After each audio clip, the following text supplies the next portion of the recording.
Mas então, qual seria o ideal para a realização de curva? Em termos de periodicidade? Fernanda, né? Em termos de periodicidade, você diz? Porque essa é uma pergunta fenomenal. A gente tem vários processos que a gente coloca a curva de calibração, vamos supor, na segunda-feira, e aí eu vou testando essa curva ao longo dos dias, né, do período. Depende muito de como que está desenhado o seu processo analítico no laboratório. Por exemplo, se o seu equipamento ele está dedicado para uma determinada análise, a chance de você ter essa curva válida por muito tempo é grande.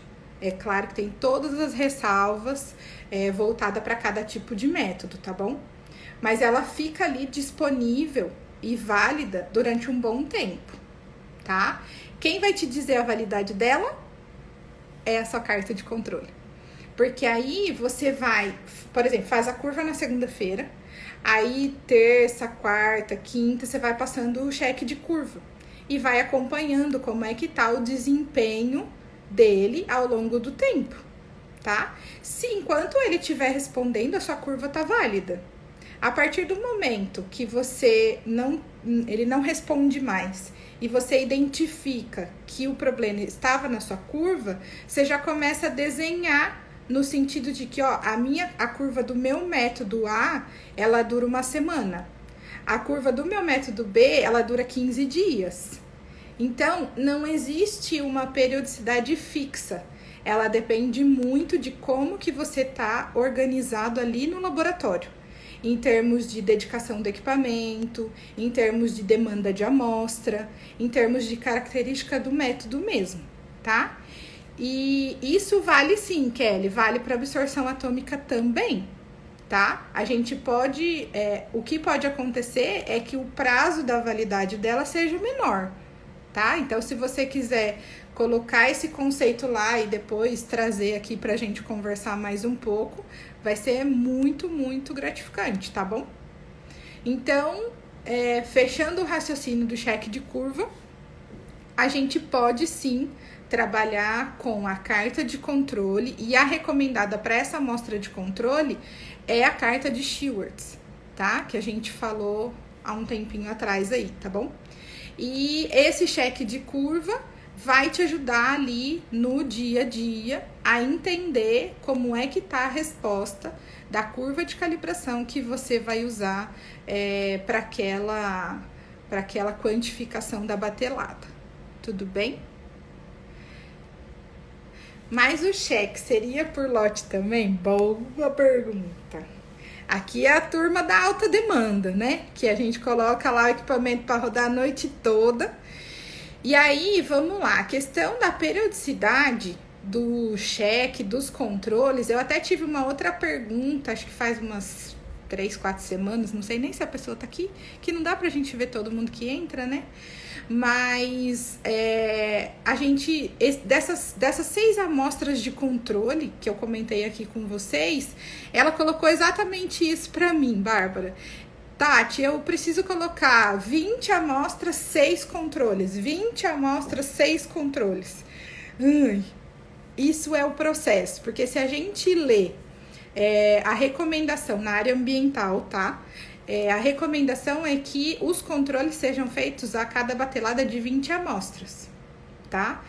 Agora, quais os controles? A gente entendendo os objetivos e a importância de cada um, né, para você se sentir confortável na liberação de um resultado de uma amostra desconhecida, a gente desenha por método, tá? Então, por exemplo, se a gente pegar os métodos físico-químicos, da parte ambiental ainda, tá?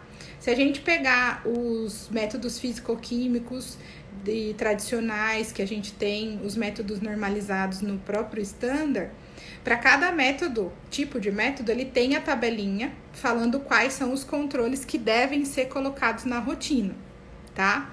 Quando a gente pega métodos desenvolvidos, a gente pode ir trabalhando com esse conceito, interpretando cada uma das amostras de controle junto com a sua importância para aquele método, tá? O cheque, ele é extremamente importante. Por quê?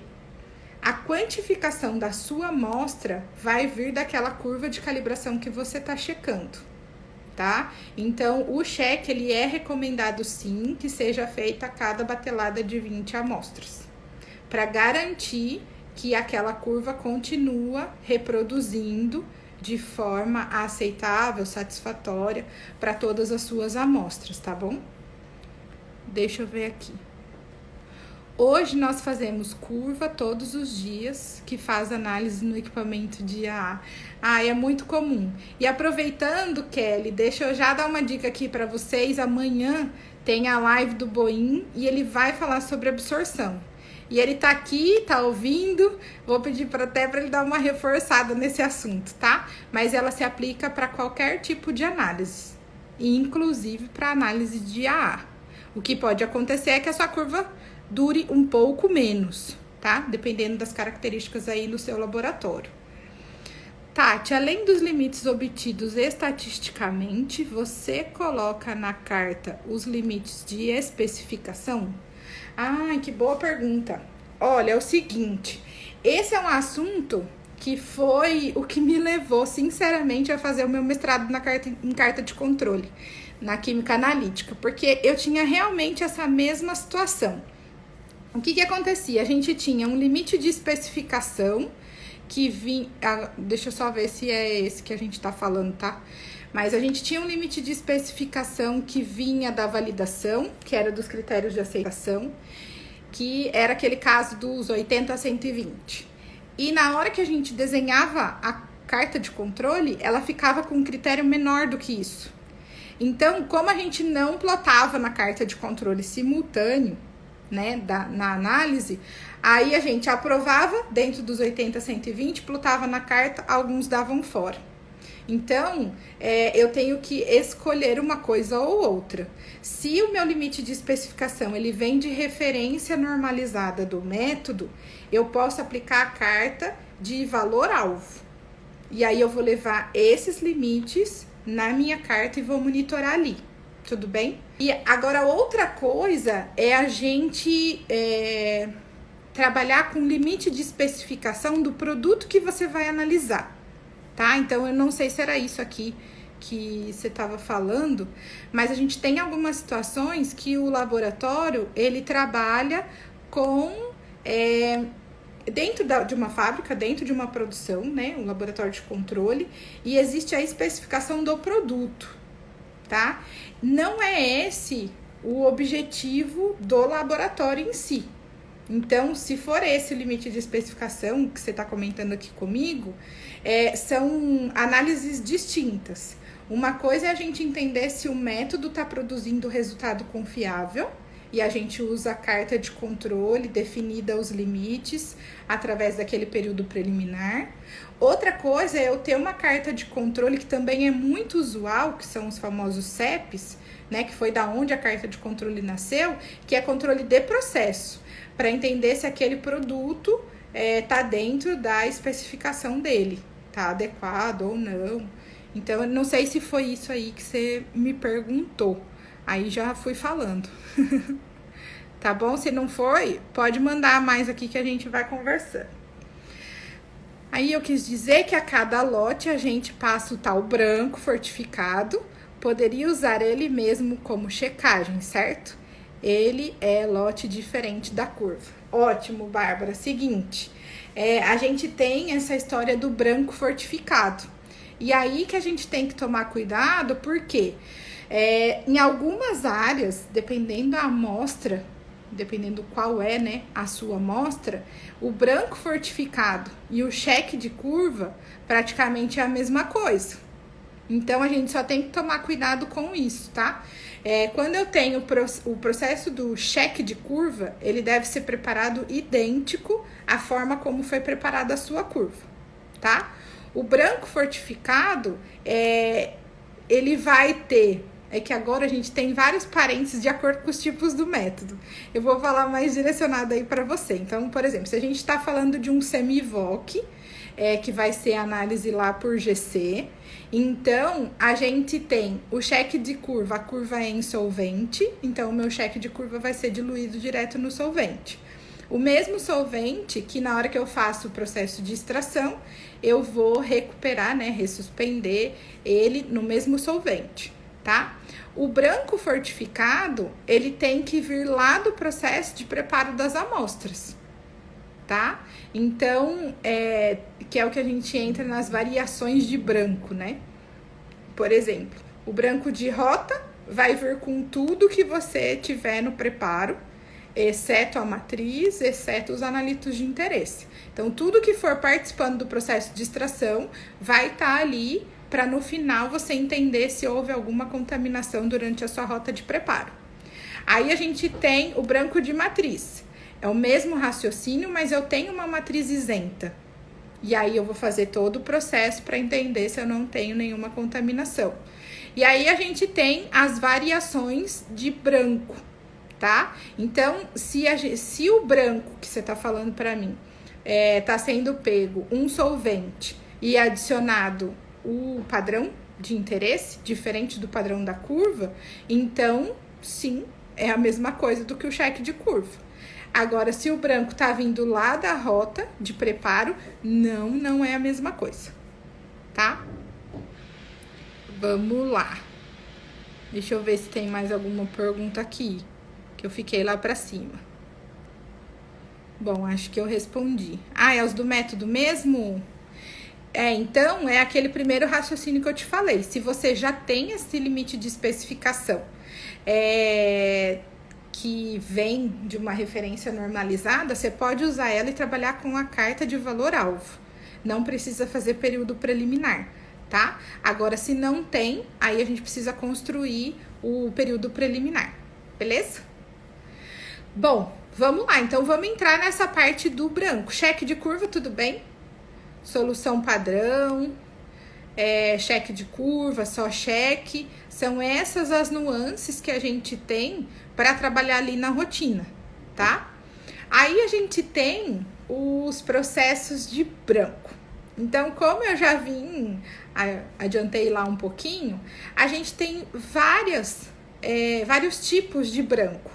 E o branco, gente, ele tem que ser muito bem cuidado com qual objetivo você tá fazendo ele, tá? E, de novo, tá intimamente relacionado com as características do seu método de análise, tá?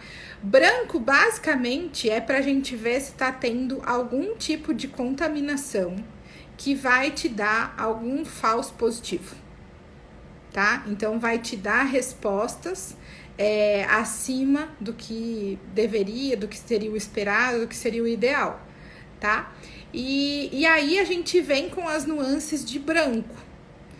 Se você quer saber se tem, né, alguma contaminação, possível contaminação no seu sistema de análise, por exemplo, então a gente está falando ali de um branco de equipamento. Eu não vou entrar nos méritos de amostragem, tá bom? Vamos ficar só com a parte analítica aqui por enquanto.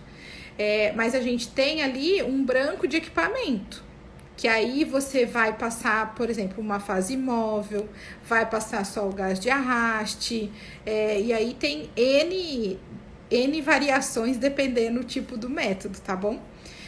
Mas basicamente eu preciso entender o que eu quero com esse branco, tá? Deixa eu dar uma outra dica aqui, tá? A amostra de controle, ela é um assunto sério, né? Que ela garante ali os seus resultados ali na rotina, e ela tem que ser bem pensada para ser definido quais são as amostras de controle para aquele método. Porque, de novo, ela vai trazer resultados, e alguns resultados você pode não gostar de ver, que a gente brinca, né? O branco, ele é um desses casos. Então, entenda o objetivo e o que você vai fazer com aquele resultado, tá? Um cuidado que tem que ter, que o pessoal até me perguntou na live passada, e carta de controle para branco? Gente, é o seguinte, O branco, se tiver alguma variação de método aí vocês colocam para mim, tá bom? Porque como a amostra de controle está intimamente relacionada a tipo de método, pode ser que eu fale para vocês relacionado à parte instrumental e tem o pessoal de físico-químico também, tá? Então aí vocês podem ir colocando aí pra gente conversando. Mas de uma forma geral, a gente espera que o branco não dê nada, né? Porque se ele der alguma coisa positiva, se ele der alguma concentração, isso pode estar levando para minha amostra. E aí eu preciso entender da onde está vindo aquela contaminação. Por isso que é importante separar as caixinhas do branco. Então, por exemplo, se a gente quer entender se o equipamento está tudo em ordem, então eu posso passar a fase móvel e ver se não saiu nenhum pico. Eu posso passar o meu gás de arraste e ver se não saiu nenhum pico, né? Então, esse passa a ser um branco, que eu quero entender o comportamento do equipamento para dentro, tá? Aí, a gente tem a questão das marchas analíticas, das rotas de preparo. Também é muito importante eu entender se eu não estou agregando nenhuma informação a mais para uma amostra desconhecida, né? Vindo de uma vidraria suja, não tão bem lavada, ou de alguma transferência, né? Então, aí a gente tem os brancos de rota. Então, se você tem marcha analítica, é muito importante que você faça esse acompanhamento dos brancos de rota, que nada mais é do que tudo que vai para ser preparada a sua amostra, exceto a amostra e os analitos de interesse. E aí a gente analisa esse branco para entender que toda a marcha analítica tá ok. Se a gente faz o processo do branco da marcha analítica e ele entra no equipamento e dá alguma coisa, eu tenho as duas vertentes. Eu tenho a visão do equipamento e a visão de fora do equipamento, para entender da onde está vindo aqueles picos fantasmas, aquela resposta a mais de sinal e tudo mais, tá? Sendo assim, o esperado de um branco é nada, é zero, né? Se é esse o caso, é como se a gente tivesse uma linha de corte. Então, o meu branco, se ele der alguma coisa, essa coisa tem que ser menor do que o meu limite de quantificação. E com uma margem de segurança mesmo, que é muito aplicado na área ambiental também, metade do meu limite de quantificação. Então, é mais uma avaliação direta, né, do que você estipular critério máximo e mínimo que ele possa dar para levar uma resposta de branco para carta de controle. Lembrando que carta de controle só é aplicada para quantitativos, tá? Então, eu tenho que ter um resultado em concentração. Tati, para o mesmo método que você faz 4 amostras de controle, eu devo fazer as mesmas em sequência? No mesmo dia a cada 20 amostras? Ou elas devem ser feitas em dias distintos? Depende quais amostras de controle a gente está falando. Porque é o seguinte, lembra que o controle ele é por batelada, né? Que acho que você deve ser da área ambiental também, que é a cada 20 amostras. E aí, esses controles que você está aplicando agora, então a gente coloca no início de uma sequência. E por quê? Quando a gente vai começar uma batelada de amostra, os controles, né, as amostras de controle, elas que vão te falar, ó, tá tudo bem, pode começar. Então, elas têm que vir primeiro.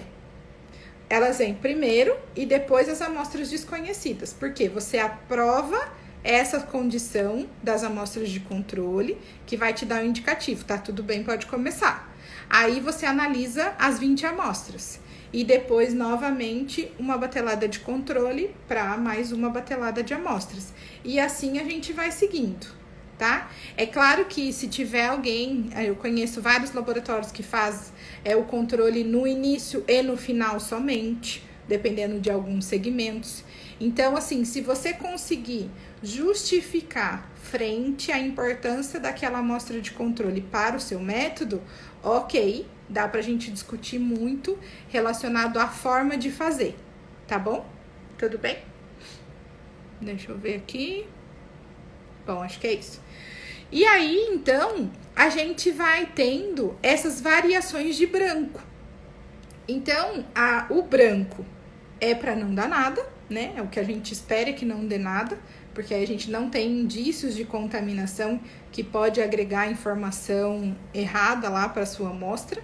Então, não necessariamente você precisa trabalhar com uma carta de controle para eles, tá? Você tem o limite estabelecido e é só aquele limite máximo. É dali para baixo, tá? Se você quiser, porque é muito importante para você, o branco ele sempre costuma dar resposta para o seu método. Então, você quer monitorar se essa resposta tá oscilando, tá muito alta, muito baixa, como que ela tá se comportando. A gente tem a carta de controle de diferença, que a gente pode aplicar para os ensaios de branco, que aí nos dá o norte de, por exemplo, a gente coloca o branco no início de uma sequência e um branco no final da sequência e vê a diferença entre esses dois. Então, a gente usa a carta de diferença, tá? Para esses casos. Então, vai depender. Se o branco é muito importante para o seu método e ele costuma dar resultado diferente de zero e você quer entender, monitorar esse comportamento, a gente pode sim trabalhar com a carta de diferença para as amostras de controle branco. Tudo bem? Agora, se o seu branco não dá resultado, né? Então, não tem por que levar para a carta de controle. Então, você só adota o limite máximo e segue vida nas suas análises. Tudo bem? Bom, aí a gente tem a questão de branco fortificado, tá?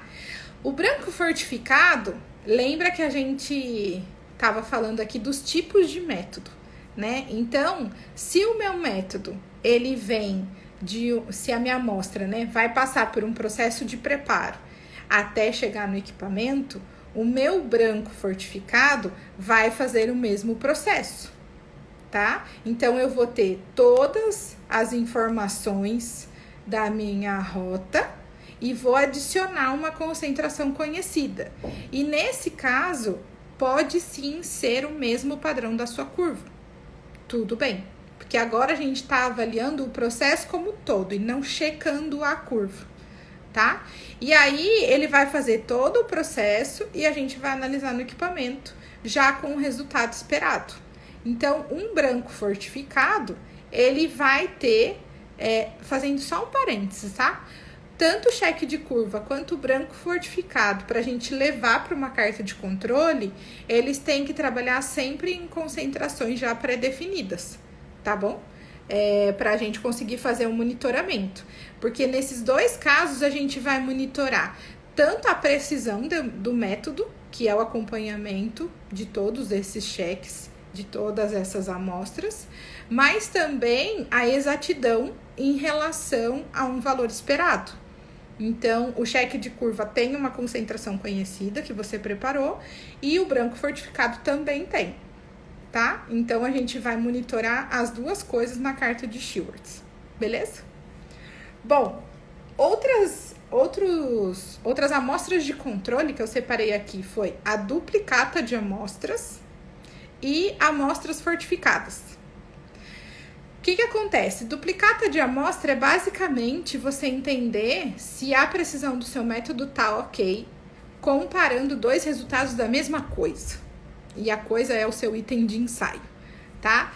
Ela é bastante importante de ser feita para você compreender se o seu resultado de uma amostra, ele se repete quando você analisa ela novamente. Só um cuidado que tem que ser uma amostra homogênea, tá? Porque senão você vai ter duas análises ali que não vão se conversar. E pode ser problema da própria amostra, tá? Então, a gente precisa garantir que essa amostra é homogênea e eu vou analisar ela 2 vezes para entender como está o comportamento desses dois resultados, tá? Se o resultado ele se repete. E nesses casos a gente pode trabalhar com a carta de amplitude para entender qual é a variação que está tendo desses dois resultados do mesmo item de ensaio, tá? E a amostra fortificada, ela é muito interessante para a gente entender como que é o seu efeito de matriz na rotina. Porque aí o que acontece? Muitos casos até, a gente tem amostras que o ideal é que não dê nada, né? E não necessariamente você encontrar um resultado zerado quer dizer que a sua amostra não tem nada. Pode ser que você tenha perdido no processo. Então, em relação à matriz, né, que você está analisando. Então, uma amostra de controle para quando você tem essas matrizes mais críticas é a amostra fortificada. Então, você pode selecionar na sua rotina uma amostra real e fazer a fortificação dela com uma concentração conhecida. E aí ela vem pela rota toda de preparo até o final lá no equipamento, na bancada, tá? Aí ela vai te dar um indicativo de como que tá o processo de recuperação do que você colocou na amostra. Só um cuidado e uma atenção muito importante, tá? Dependendo do tipo de amostras que a gente está falando, precisa de um cuidado para fazer essa fortificação. Que você também pode estar vendo uma recuperação baixa por um processo de quantificação, de fortificação errado, tá? Principalmente quando a gente está falando de amostras sólidas, tá? Tem que fazer a continha certinha para ver o que você quer encontrar no final, tá? Quando a gente tem muitas etapas na marcha analítica ali do preparo, isso pode dar algum probleminha. E às vezes ele é pontual do processo de fortificação e não necessariamente do seu método, tá bom? E pra gente fechar aqui, a gente tem as amostras cegas, tá? Que são amostras que são preparadas ou adquiridas já comercialmente, né? Próximo ali da sua matriz e de concentração conhecida, porém quem vai analisar essa amostra na rotina desconhece, tá? Não é quem vai analisar que prepara. Essa pessoa recebe essas amostras cegas e esse resultado depois ele faz parte de um processo de monitoramento contínuo para ver o desempenho ali do método de uma forma geral, tá? Ela tem o mesmo princípio de um interlaboratorial, né? No entanto, você não sabe quanto te espera, né? Ali naquela amostra. E isso dá pra gente os indicativos de que você tá sendo totalmente imparcial, né? Eu não conheço essa amostra, não sei quanto ela tem, não sei quanto é para dar, então vou analisar às cegas, tá bom? Bom, era isso que eu queria falar para vocês hoje. E se vocês tiverem mais curiosidade relacionado às amostras de controle, pode mandar no nosso direct, manda pra gente a mensagem. Se tiver sugestão para o nosso próximo Qualitate da semana que vem, fiquem muito à vontade para mandar aqui pra gente, tá? Eu espero que vocês tenham gostado, que esse conceito de amostras de controle acenda, né, uma lampadinha aí. Claro que a gente discute por método depois, né, os desenhos na rotina. Muito obrigada por vocês estarem aqui de novo. Sei que tem muita gente aqui que já tá com a gente desde o começo. Muito obrigada. Segue lá no TZF Play, depois vocês me contam o que vocês acharam, que a gente preparou com muito carinho para vocês, tá bom? E não esquece, amanhã tem a live do Boim sobre absorção atômica. Então, os amantes de absorção atômica, fiquem aí de plantão, que amanhã tem a live do Boim, tá bom? Gente, muito obrigada. Chegou uma perguntinha aqui pra gente fechar. Qual a diferença entre branco de método, de reagente e de campo? Rodrigo, eu vou anotar aqui, porque eu falo demais e aí não vai dar tempo de eu falar tudo, mas eu vou deixar anotado aqui na live da semana que vem. A gente continua com esse e eu trago essa resposta para você, tá bom? Gente, muito obrigada, uma boa noite, um bom descanso e até semana que vem. Tchau!